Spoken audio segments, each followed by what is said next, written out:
All right. Without further ado, I'll pass it over. Oh my goodness, we are starting. All righty. Well, we have been working hard creating this workshop for you guys. We are very excited to share with you all of our knowledge. It looks like we have a lot of site coordinators in here, which is really cool because that is what we do. Hey. So let's go ahead and get started. Welcome to our workshop. It is called Systems in Place, Owning Your After School Class. My name is Cassie Hernandez. And I'm Amanda Lazo-Meneses. Can we get the next slide, please? All right, so we just want to give you some background first to let you know our experience and why we know so much about what we do here in after school. Like I said, my name is Cassandra. They call me Cassie. I have been working 13 years in the same district at our local school district here. I was born and raised here in Delano, California. And I've been at the same school for all of those years too. I'm very loyal to my school. Yes, I have been working 4 years as a site manager. We call them site managers here. A lot of other places call them site coordinators. The same job, basically. For 9 years before that, I was an academic instructor in after school. And so my entire background is after school. I'm very, very passionate about expanded learning. Okay. And my name is Amanda Lazo-Meneses. If we can get the next slide. I've been in the same district, that's Delano Union Elementary School District, for 10 years. The first 7 years, I was an after-school instructor as well. And then the last 3 years, I have been a site coordinator, as we call site managers. My first year, though, I debuted as a middle school site manager, so I have some experience with the middle schoolers. But for the past 2 years, I've been at Fremont Elementary. Important note or like side note is of my 7 years as an academic instructor, I was at Fremont, so I left for a little bit and then I came back home. And now I'm happily with my littles today. Can we get the next slide? We're going to move right on if everyone's okay with that. Again, I'm very nervous. I'm super nervous. I do love all of the reactions in the do. chat. Please keep those going. We really love praise and positivity. So thank you very much for making us feel comfortable in this too. Before we get into the classroom management component of it, I want to talk about being on mission. So being on mission, every program has a mission, the why behind the provision of our services. Your after school program's mission may be to provide a safe and enriching environment for young minds to grow and thrive. And as many of us are program leaders, it is our duty to help our instructors to find their specific mission in their classrooms. It's important to recognize this foundational piece because it will govern the way their classroom or group is run. You know, in an ideal world, every after school team member would be driven to inspire young minds and make a difference in the world one classroom at a time. However, the reality is that some of our after school staff have little to no experience with kids, and this is a job that just fits their schedule. So how do we get such staff members to be on mission? We prepare them and inspire them to be an individual of excellence. The job they have now and the job and career they will have in the future will require their excellence, their integrity, and definitely their creativity. And that is exactly what the role will exercise in the after school program. Therefore, doing the role in the program with excellence and integrity will forge qualities that will benefit them today in their program and in their future as professionals in any aspect of their lives. So anyway, I look at it, there's like no way to be excellent in the after school program realm without classroom management.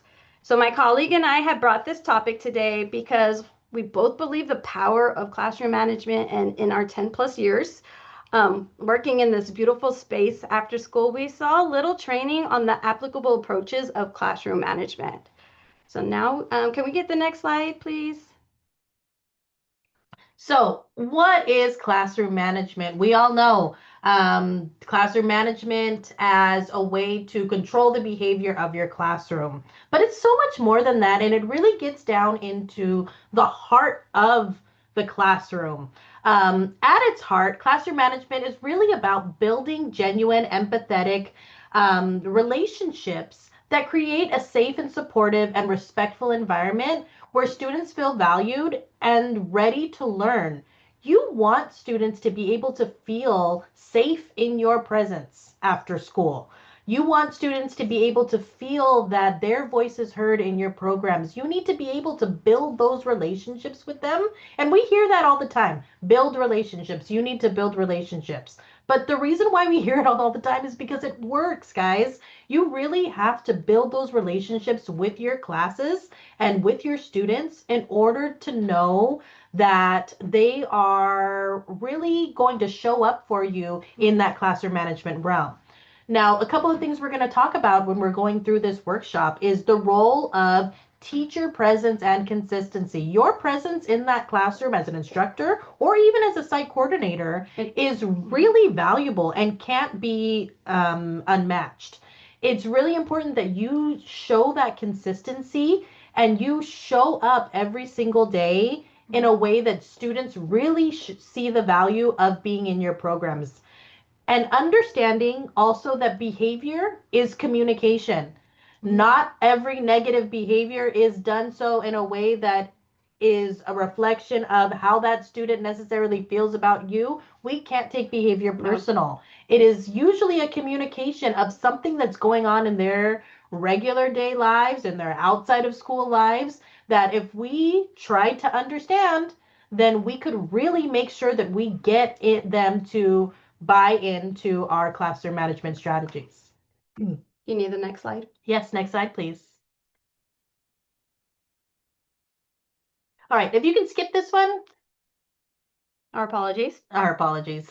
Thanks. So, one that we really wanted to focus on was setting a positive example. Amanda and I are really big on positivity. Really? And not in this fake pretend way, but in a real way that really influences how you present yourself when you step onto campus with your students. Or teaching our instructors to do Exactly. Or as site coordinators, making sure that you show up for your team in that way too. Showing up as a member of your school with positivity. It really makes such a difference. How many of you have worked with somebody who kind of had a negative attitude and it made it really difficult to work with them? When you show up with that positivity, you really radiate that and it makes your program run smoother and it makes your students want to be there and it makes your coworkers want to be there too.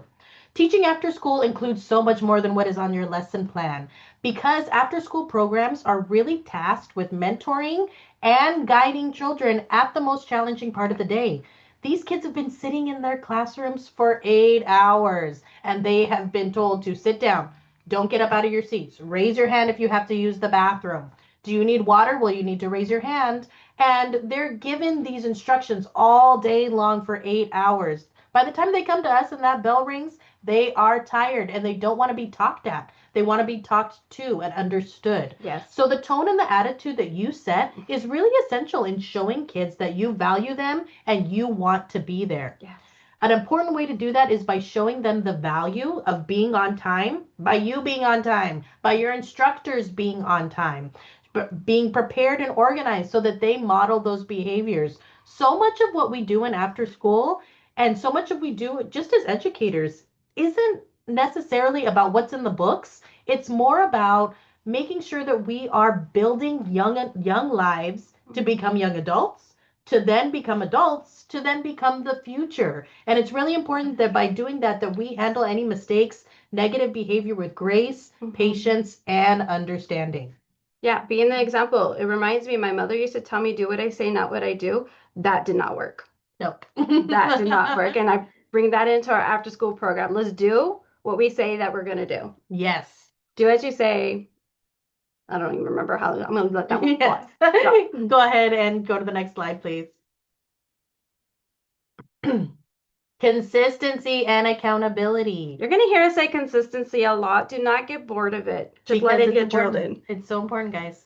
So consistency is important because it really shapes not only students, but it shapes adults too. When you're consistent in your routines, when you're consistent in the things that you do, then your days run smoother. We all know it. When students thrive on routine and structure, sometimes we might have, I know what we have sometimes is we have younger people who tend to be instructors for us. We have 18, 19-year-olds just out of high school.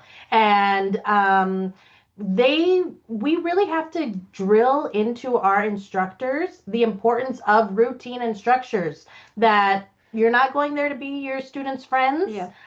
While building a relationship, you can build that relationship while also giving them that routine and structure. Both are important and both can happen at the same time. Show students that you are accountable for the same behaviors that you expect of them. Because as a site coordinator, that's what I do also with my staff members. I would not do anything that I would not also ask of my site instructors. And it's really important that you carry that with you. An important thing, and it might sound like, well, of course, we all know that, no phones in the classroom. You really have to create that that space where instructors understand that they need to be 100% focused and present and prepared for their class.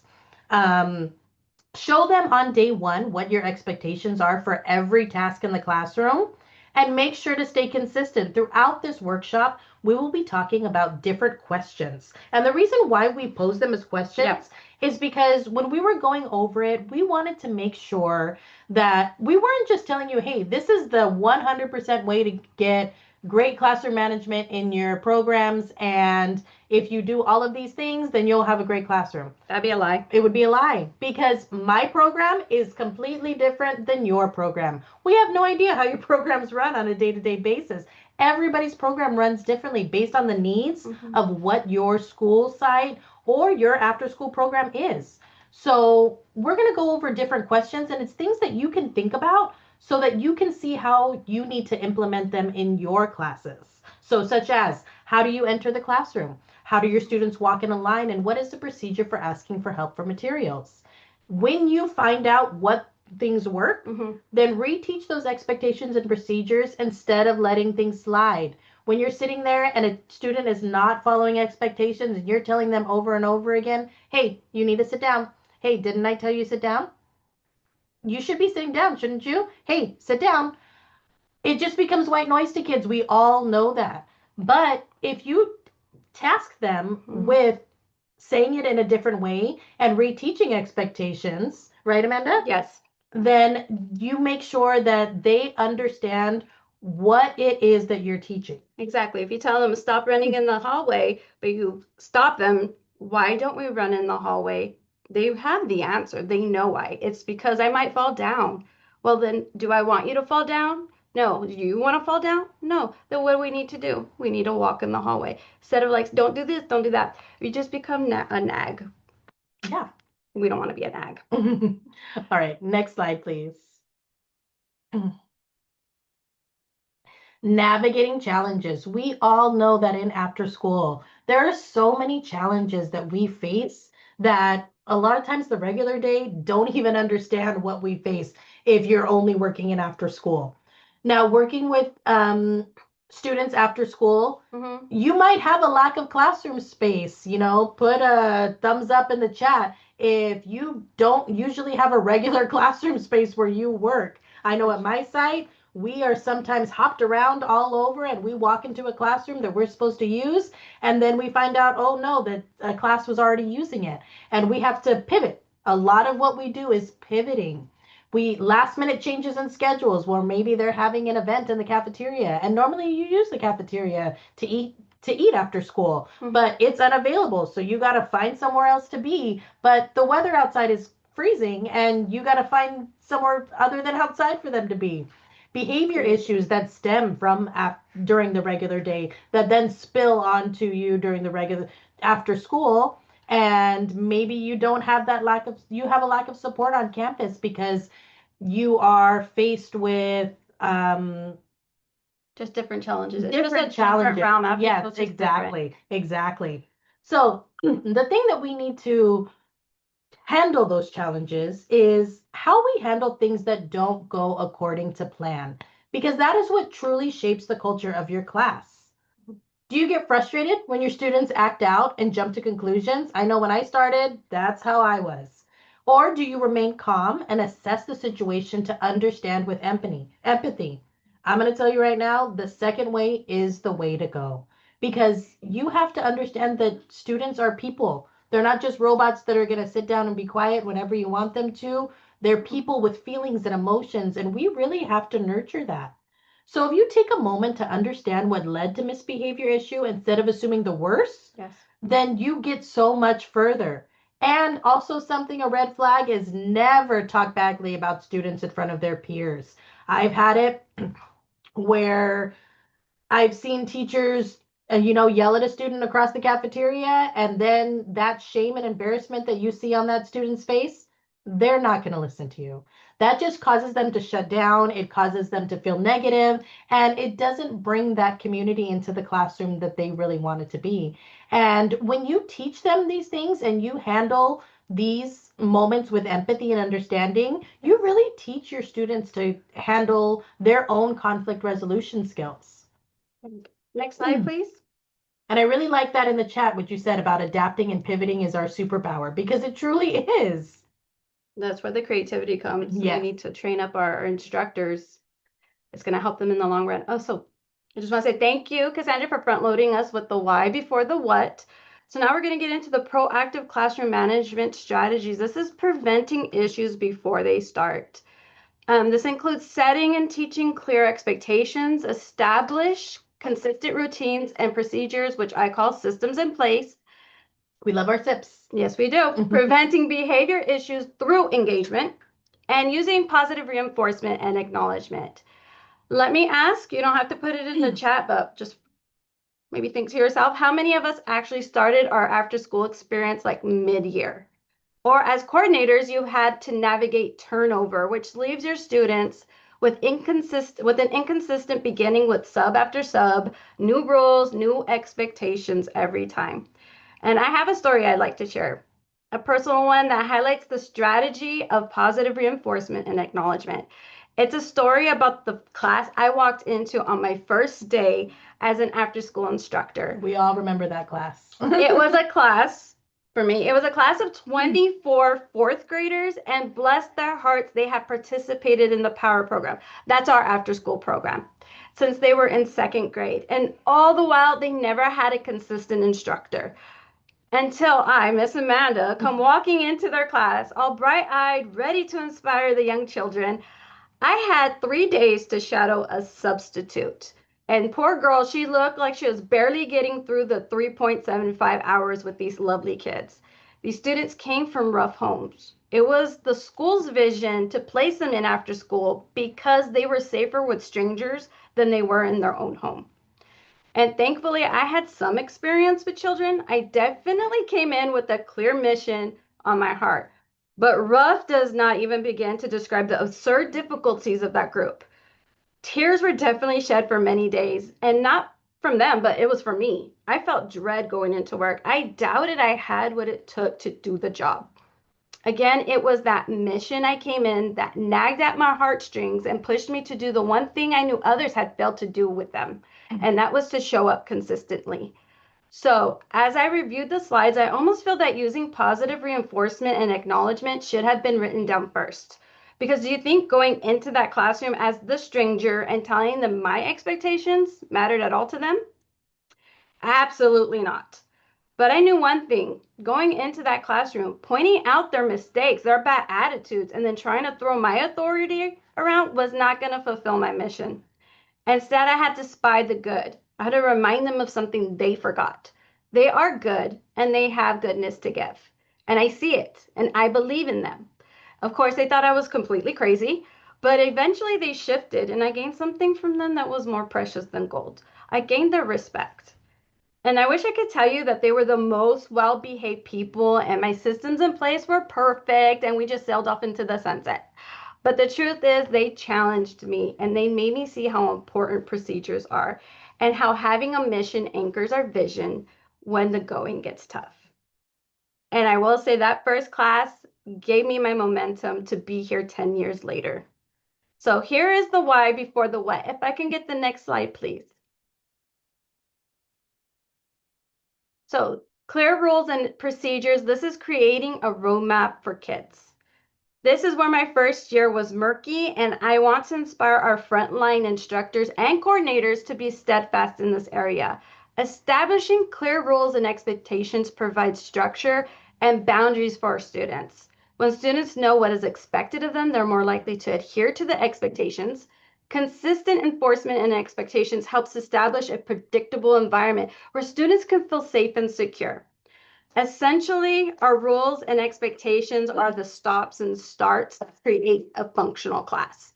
A classroom without rules and consistent expectations is like a roadway without lines or no signs to direct our way. It's chaos and it's unsafe. And we all want our students to feel safe in our classrooms. Yes.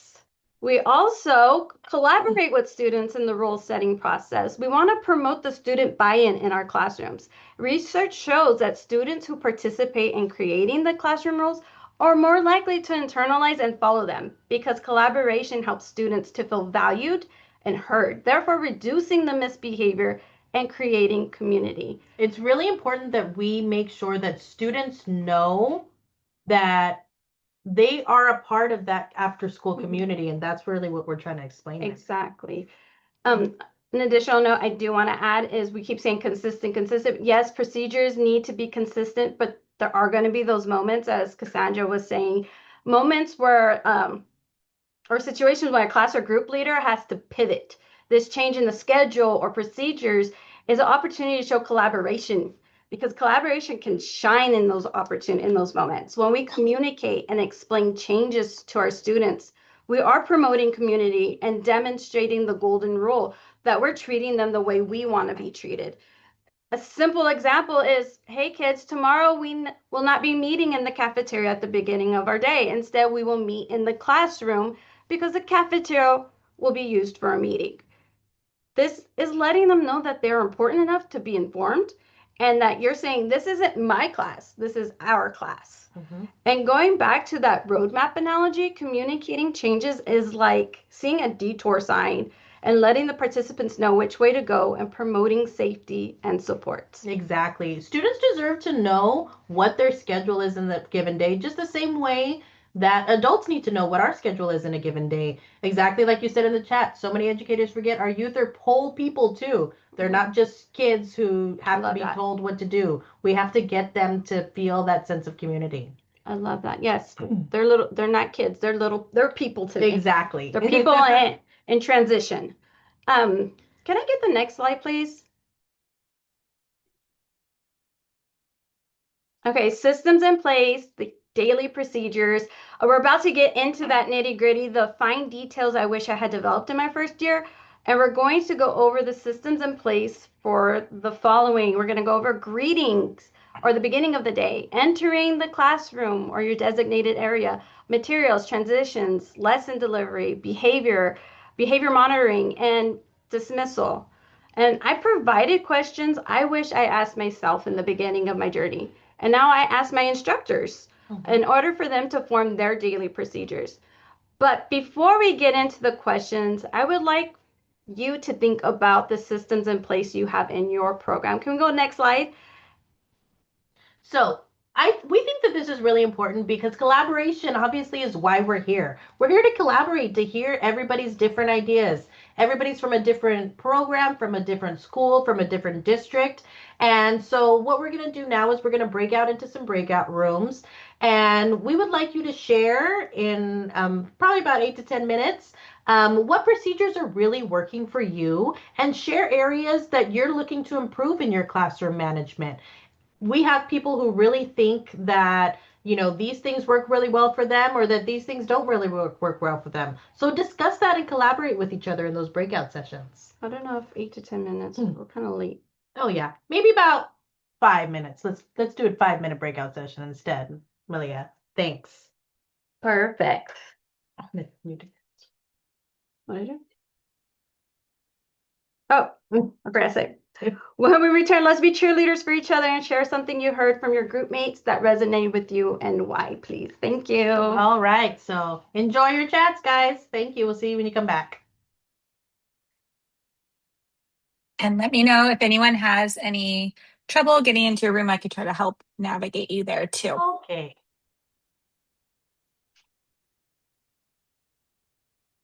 Joe. All right, people are making their way. Omar and Jen, do you need any help getting up? There we go. Yay. Omar, do you need help getting into your room?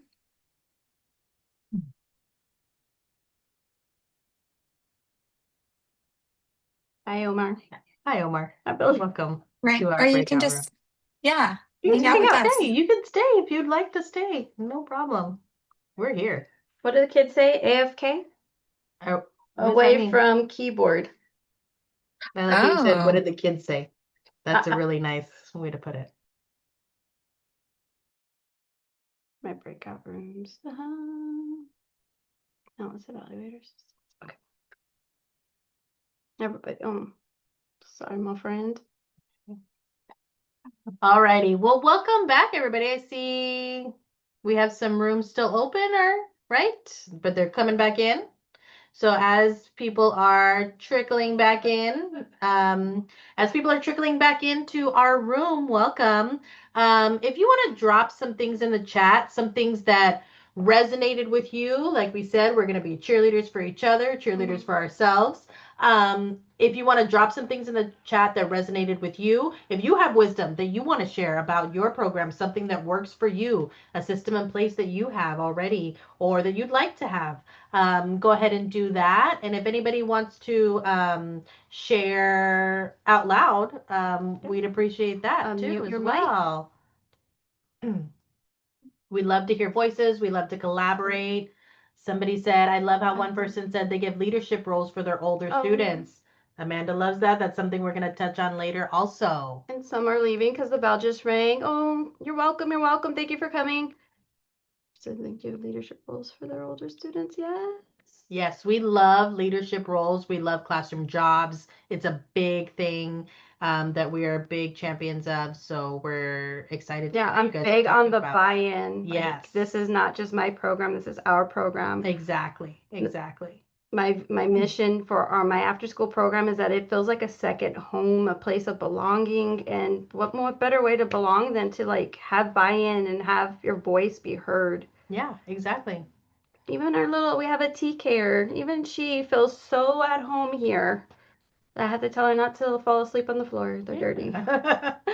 All right, and Kayla said 10 to 15-minute check-in before homework, team captain application for sports tournaments, and student collab for expectations. And what do they expect? Yes, I love that. That's really great. It really gives them a sense of ownership, and I really love that. That is really great. Good ideas, guys. I love that everybody's collaborating together and creates this really good community where we get to share here for these 45 minutes. May I be honest? I was afraid that no one would show up and I was afraid that nobody would participate. Yeah, so we're really excited that people want to hear what we have to say. Thank you, I'm guys. going to have a big smile on my face when we get off. You guys have surpassed my expectations already. Because we're pressed for time, we're going to kind of move forward if that's okay with everybody. Thank you very much. Back. All right, where are we at? Oh, so now let's evaluate our systems in place with a few questions, and I'm going to try to go quickly. Hang on with me, please. We're going to start with greetings. So before that, please see the resource title Systems in Place, or known as SIPs, questions to help develop your daily procedures. Those will be dropped in the chat. So these, going to read right off the slide. If I can get the next slide too. Thank you. Thank you so much, my friend. The next one for greeting. Yes. Thank you. Okay. Where do you greet or meet your students? Remember, I'm just shooting these questions out. Where is the instructor located? Do students know the expectations upon entering the designated area? When or where do you take attendance? Do you have check-in and SEL with your students? And do you have assigned seats? Remember, these questions are directed at instructors who might have just come in with little to no experience or maybe just needs help. So these questions are, can we get that out of the way? These questions seem simple, but when you have a new instructor who does not have much experience, or you have an instructor who has poor classroom management, then these questions are pivotal to creating and evaluating expectations. So in the greeting slide, we just read those questions. We will not be going into detail with every question, but the main idea is that instructors should have greeting procedures because the beginning of your time with your class is crucial. Checking in with your kids, showing them you care with consistency is the building block to creating rapport with your students. Yes. Something as simple as saying, "Hi, Emily, how was your day?" It may seem inconsequential, but that is farthest from the truth. You may have been the first person who talked to that student that day. And that really goes back into what we've been talking about this whole time. Our students are people. We don't know what they face in their outside lives. We don't know what kind of environment they have at home. We don't know if they don't have no friends and nobody talks to them at recess. So that, hey, addressing each student by their actual name shows that you see them and that you value them being there. Absolutely. So do not underestimate the importance of greeting students in your program. Next slide is materials. Can we get the next slide? Do not underestimate. Apparently, I think we're underestimating everything. Do not underestimate the chaos of supplies. Supplies. We all know supplies are sometimes hard to come by in after school. Such a blessing and a curse at the same time, because if your instructor is searching for materials, it creates dead time where the instructor is distracted, which makes space for misbehavior. Prepare your materials in advance. Let's tell our instructors, prepare in advance and have them consider the location of your materials, such as paper, pencils, crayons, markers, highlighters, and scissors. Whoa, I said that fast. Are materials accessible to students? Where are they located? Are they on their desks? Do they have desks? Are they in a group? How do you do it when they have to be mobile? Are they on a cart? On a wagon? And especially with younger, I said I have TKers and kindergartners in my after school program. With younger students, you may want to have a specific location in your classroom or a designated area where the instructor distributes them personally. But we should have projects in our enrichment part of it. For projects, instructors should have the materials prepared before the after school session begins. I brought up, how do students sharpen their pencils? Seems like a ridiculous question, but no, pencils, at any given moment, that student will need their pencil sharpened, and sharpening pencils is a great catalyst for misbehavior because without proper procedures, it allows students to be out of their seats and cause a distraction in the middle of a great lesson. Most of the time, they don't even need to sharpen that pencil, and you know it. Yeah. Our advice: do not allow students to sharpen pencils. Instead, have pencils sharpened and students exchange their dull or broken pencil for a usable pencil. This will eliminate distractions and out of the seat mishaps. This would be even better. Include communication with words by raising your hand or using a hand signal. Therefore, even in the middle of a lesson, your instructor can make eye contact and give them a nod, a yes or no at that time without saying a single word and without missing a beat. This is why, really creating systems in place for distributing materials is really important. And we talk about, are you doing it teachers only distributing materials? We have this curriculum called DIY, where they deal with hammers and nails and those kind of things, and they build wooden projects. Those kind of things are teacher only distributed materials. Volunteer basis, are you asking for a raised hands? Sometimes that can be chaos in the classroom. Or are you giving those classroom jobs that we talked about earlier, which really kind of makes more sense to make sure that the classroom runs smoothly. Okay, I'm going to skip a few slides. There are more slides on here with more information, but for time purposes, I'm just going to make the decision. Can we drop in the chat the checklist for common classroom management and lesson delivery? It gives some advice on how to keep it engaging and mixing it up. But I think I would really like to focus on listening to students' groups, behavior. Or transition. Let's go to the transition slide real quick. And then all of this presentation will be available on the resources for the event app, also on the website. So if you do, please go back and look at these resources and review it. And you can even share them with your own programs. Yeah, in your meetings. So transitions, the reason why I wanted to stop on transitions, it seems small, insignificant, and it's these little details that make a big difference in your classrooms, in the classrooms. So throughout the teacher's lessons, you're going to want to guide students. Again, it's with that roadmap, guiding them on what's happening next. Don't just throw it at them. Don't just pivot like we can handle or can't handle sometimes. I suggest giving them countdowns Giving them enough time. I just had a discussion with one of my instructors today where a student doesn't want to finish. They're about to finish coloring, but it was time to stop. What should they do? Give them a countdown. Give them a 10-minute. Give them a 5-minute. Give them 4, 3, 2, 1. Give them that time and space to mentally prepare themselves. YouTube has great countdowns. They're colorful, they make noise, they have dynamite and explode. It's a really great resource to help with that. Very good. Yeah, and I like the visual as well as the auditory, the teacher encouraging them to wrap it up. As well as do not transition without getting full attention from your class or your program. Use those attention grabbers. And again, we have just a simple list of cute attention grabbers. You can put that in the chat as well, please. My class, I went by Miss Amanda. Miss Amanda and my favorite animal is panda. We were Miss Amanda, they said pandas. Miss Amanda, they would say pandas. Make it personal. Make it part of their culture, their classroom. So get real cutesy with it if you can, especially for the younger kids. And then as site coordinators, this is important for us as well to keep the attention grabbers. I do so with my entire program after school. I go into the cafeteria where they're all gathered together and they have heard me consistently call them.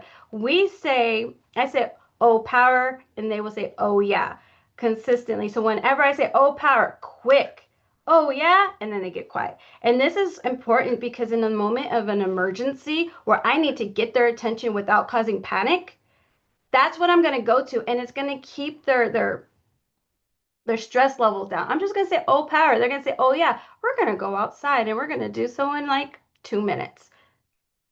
We're not going to raise the panic bar. So get used to consistently having those catchphrases and attention grabbers as a whole program as well. And then let's move on. This is the part that I really wanted to focus on. Can we get to the next slide, please? And I have 4 minutes. Behavior and supervision. You have a great resource. It's a research on proximity and mobility. I want that. Put that in the slide, in the chat, please. So how do you actively supervise your students? As you see on the screen, it looks like a target. The red target in the middle is where your presence is most profound. You're about 8 feet away from you, students feel you there, and they're less likely to misbehave. That green area is bad for the teachers, seems good for the kids. They think they're in the green zone where they can get away with anything because they're about 14 feet away from you. They're across the classroom. Oh, Miss Amanda can't see what I'm doing as I'm secretly on my phone. We want to negate that by constantly being on our feet as instructors, roaming around and changing that red zone and yellow zone. So that way our presence can be I don't know, misdirect that behavior just by being there. But you can also change the proximity of that zone just by using your voice and using your powers of observation. If you're by chance working with a student at their desk, helping them, engaging in that conversation, use your powers across the classroom. And I see Katie over there, way across the way, where her peers think that they can get away with it, but Katie's on task. Katie's focusing. I'm going to say, hey, Katie, get her attention and be like, great job, girl. I see you.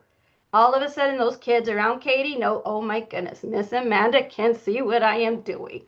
And it really helps that, creating that proximity and really creating that, lessening that distance between you and your students really creates that and builds that relationship with your class. So it's not that I get annoyed, but I really prefer, and my AIs know, my after school instructors know, that I want to see them walking. Being an after school instructor is active, meaning we should not be sitting down. We should be walking. We should be getting our 10,000 steps that day. Walk around, use your eyes, be that front line to misdirect misbehavior. Your never have your back to your class or never have your back to students. Always be scanning. Always be scanning. Very good. Thank you. Can we get the next slide? And we're about to wrap it up. Can I do it in a minute? I don't know. I will try. Thank you guys for waiting and hashing it out with me. Yes. Behavior and supervision again. So how do you encourage positive behavior? The way we've been doing it, positive. Provide frequent positive praise and reinforcement. 5-to-1 ratio. I want to hear 5 good things over that 1 negative. The more And you hear this goes for positive, parents too. Mm. Relay this to parents as well as students. Yes. Don't be just telling them every negative thing about their kid. Tell them some good things I about love their that. kids too. Let's change it up. Parents are so tired of hearing us say, "Oh, well, your kid did this." Well, yeah, tell them all the good things their kid did. I Mhm. want to hear what the good things. I want to see that you know that you can see good in my child. Yes. That their child is your child and you love them. Yes. Redirect minor misbehavior. Not saying to ignore it, but redirect it, reteach it, but reward the positive behaviors. Let's be spies for good, always seeking the good. Avoid power struggles with students. Reflect. Do students like being in the classroom? If they don't like it, there's a reason behind it. It's time for you to self-evaluate and see what's going on. Yeah. Are you being negative, Nancy? Are you Are the lessons unengaging? Are they bored? are they mimicking your bad attitude? So provide clear expectations. Expectations should be high for all students. They can meet them. Make them high and they will meet them. Last but not least, rules should state what students should do, not what they shouldn't do. And at that, we are at 2:45. All right, so we can go to the last slide. I forgot about this last slide. All right, so to close it up, we hope that you enjoyed. We hope you learned some things. We hope you enjoyed collaborating with us and with each other. We thank you for being here for our first workshop. We hope you enjoyed it. And remember, keep this with you. Remember that even on your worst day, you are still some child's best hope. I've always kept that with me as an educator to remember that no matter what I have going on in my outside life, my car broke down about 2 days ago and I need to buy a new one. And we all know the struggle of doing that. And, I can be negative and relay that when I come to work, but, that kid doesn't need to feel that. They need to see that I want to be there so that they want to be there too. Working in the after school program is one of the most important programs in any district, in any city, because it gives the students a safe place to learn after school. Nobody does what we do or has the unique ability to build the relationships that we do with a classroom full of students. And remember that what you do every day here matters and impacts a student's childhood and their life. You're not just impacting their day, you're impacting their childhood. And we need to remember how important that is. All right. So thank you, everybody. Thank you so much for being here. I'm going to go ahead and pause the recording.